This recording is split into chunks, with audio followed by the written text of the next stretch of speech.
do a better job concerning your Toastmasters speaking ability. Whatever your goals, start with an action plan. I understand that each one of us has a dream. And when you have a dream, how many of you would agree that you need to put a plan in place? And a lot of people call that an action plan. I would agree with that, because when you're going to do anything, you need to take action. So you put your plan together and you feel like, okay, I think I know what I want to do, how I want to do it, the location I want to do it, whether it's at home or a lot of people today rent hotel rooms when they're busy and their family unit is busy at home and it's noisy and they want to get away and it's quiet.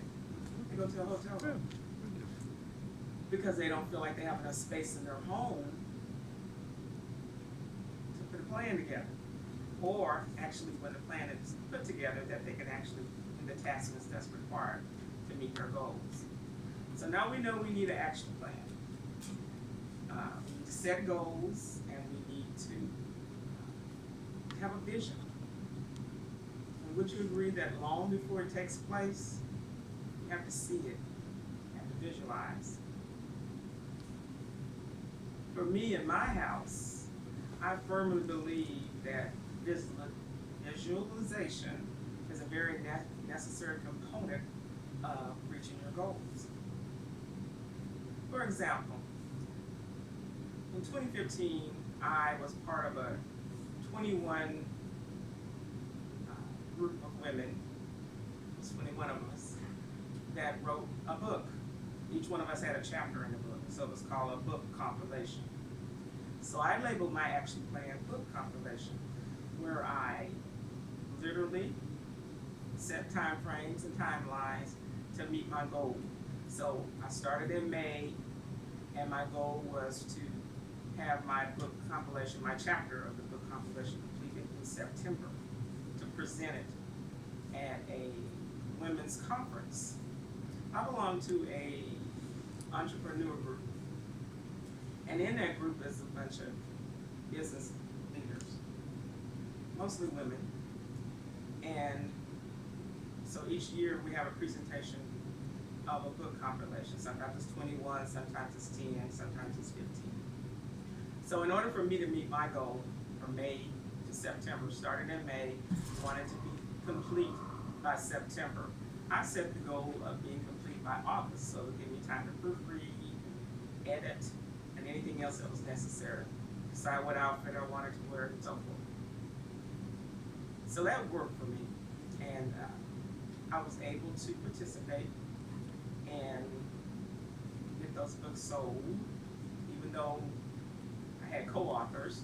We all act like it was just our book by ourselves, and so that made it happen when it came to selling the books and presenting the books and displaying the books. It is so rewarding to see yourself in print. It's so rewarding to share your ideas and your views and your opinions with others. I can say that each one of us was totally different in what we wrote about.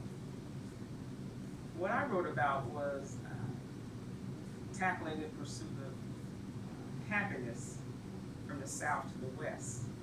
Now, how many of you would like to raise your hand and tell me what state I'm talking about when I said pursuit of happiness from the South to the West? I know most of you are going to get the West, the state in the West, but what about the South? What state do you think I'm talking about? Missouri. I'm sorry? Missouri? No. Depends on. Alabama. Mobile, Alabama.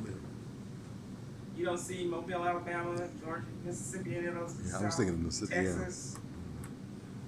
So you thinking Southwest when you said Missouri? What are you thinking when you said No, I was Missouri? just thinking about the Great Depression. Oh, I see. I'm just thinking of the bigger historical. Gotcha. I guess I misunderstood. That's okay. So it was me that wrote the chapter. Okay. Okay. And I can see where you're going and why you came up with Missouri. So I sat in Alabama for years and years and years trying to figure out do I escape Mobile, Alabama? How do I flee the country of Mobile, Alabama?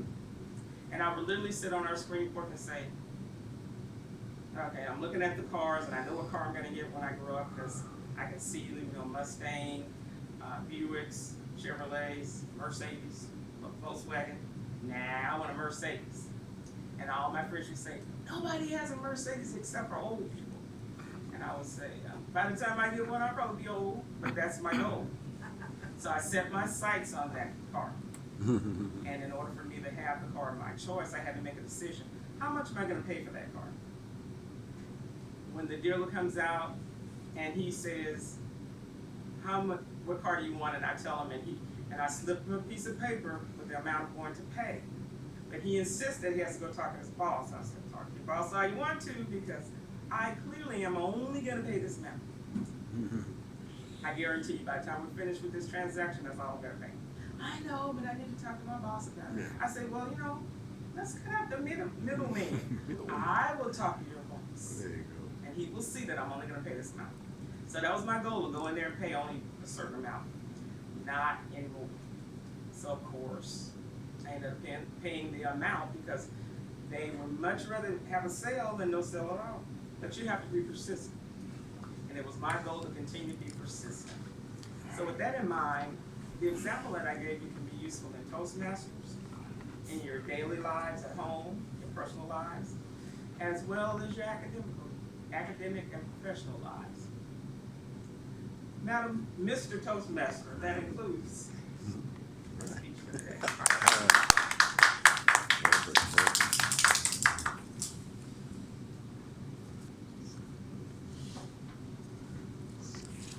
Very thank you. Can you take a moment and fill out the comment sheet? Yes. Provide feedback.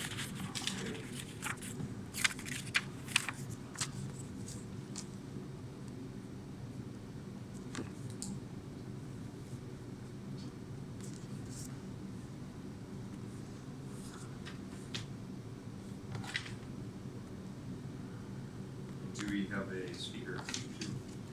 Someone decided that it's just the I'm gonna do it. top. I don't know if I should.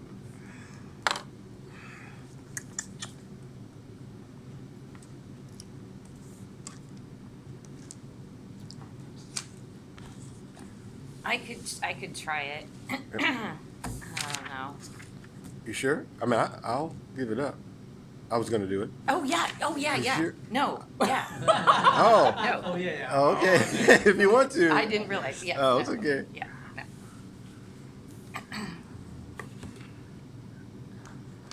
Mark, and how many minutes do you wish to speak? 5 to 7. I'm like, even really, really short.